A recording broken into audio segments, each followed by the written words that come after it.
bow down to your Creator, because nobody could do that. You see, this wonderful distribution of the stars, according to a definite plan and a definite order that can testify to the unity of the Creator. So the ornaments are not, it could also be not only the stars, not only the moon, not only the sun, it could also be the clouds, because sometimes when you're looking at the sky... Definitely, but here the clouds can only be observed at a distance no more than 20 kilometers above sea level. You're speaking, But we're speaking about light years, yes, you see. Of course. So the decoration of the sky mainly spells out the distribution of the stars and their agglomerations. Yes. The greatest thing is that this verse testifies to the fact that there are no voids in the universe. And until very recently, people thought that this universe is emptiness, because the pressure of the atmosphere decreases gradually as you go upwardly. Yes. You see, until you cannot feel it after 1,000 kilometers. Cannot feel it, you see. And if you imagine that the distance between the Earth and the Sun is in the range of 150 million kilometers, so they spoke about the emptiness of the universe. Al-Fada' al-Kawni. This universe is emptiness. But this verse emphasizes the fact that there is no emptiness in the universe. Yes. And this is the most important scientific notion in this verse. How can we know that there is no emptiness in the universe?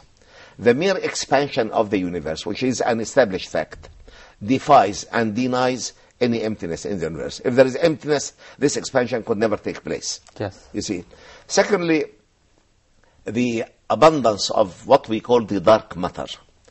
The dark matter in the universe is an unseen matter, you see.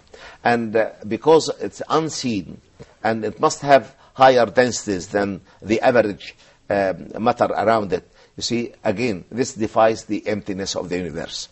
To have a dark matter in the universe defies the fact that this universe is emptiness. But some scientists thought of it the opposite way. Some scientists thought of it the opposite way. The dark means there are emptiness, yes. But this is wrong, of course. This is wrong. Dark matter is a denser matter than the average matter around it, you see. Yes. And that's why modern cosmologists claim that with all the advancement in the area of astronomy, we know less than 10% of what's really there. You see, mathematical calculations show more matter than what we see. Yes. And so actually we see less than 10%. Finally, the meditation about the process of creation of the universe defies its emptiness.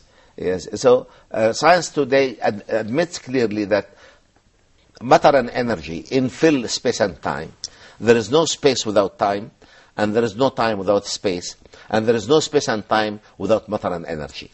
And of course, the last point is that we believe that there is matter and antimatter, and if there is emptiness, you see, then matter and matter would collide together and would finish this whole universe.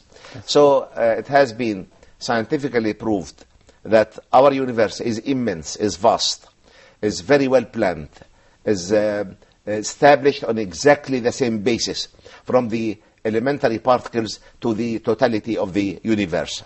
And this sky is highly decorated and ornamented by the scattering of the heavenly bodies in it according to a plan, from solar systems to galaxies to galactic constellations or galactic gathering, local groups, super galactic grouping, super local groups, and so on. And also finally it testifies to the fact that there is no emptiness in that universe. These facts were not known until the later part of the 20th century. For the Qur'an, a book revealed more than 14 centuries ago to an unlettered prophet, sallallahu alaihi wasallam, in an unlettered society. This verse alone can testify to the correctness of the Holy Qur'an and the correctness of the prophethood of Muhammad sallallahu alaihi wasallam. We'll move for a short break and we'll return back to continue with more explanation on this beautiful verse. Stay tuned.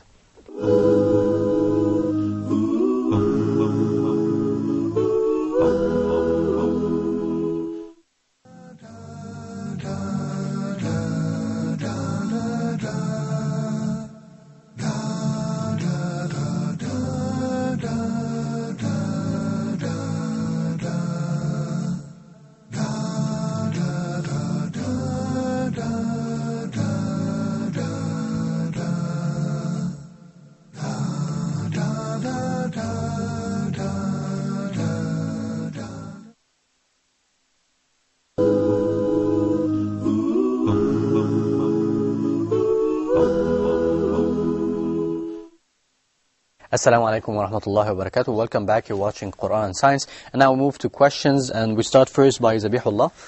Thank you. Professor, my question is that when we look up above to the sky, is it the real sky or is it like a space? Linguistically, sky is everything above us. And Islamically, sky includes everything other than the earth. Because the Quran always separates between the earth and the firmaments, the earth and the skies, the earth and the heavens, you see. So everything around us is part of the sky. Everything you see, not only the bodies, the heavenly bodies, but even the gases in between. We have what we call interplanetary matter, interstellar matter, intergalactic matter. So matter and energy are distributed everywhere, between the planets, between the stars, between the galaxies, between the galactic groups. So matter and energy is everywhere. So then what's the meaning in the verse when it says that the sky don't have any openings? We don't have any voids or any openings? There is no emptiness. Matter and energy is in filling space and time. You see, you cannot find part of the sky without matter and energy. You see, although it may be very, very thin and very diluted, but it is there. It's there, you see. So there is no absolute emptiness in the universe.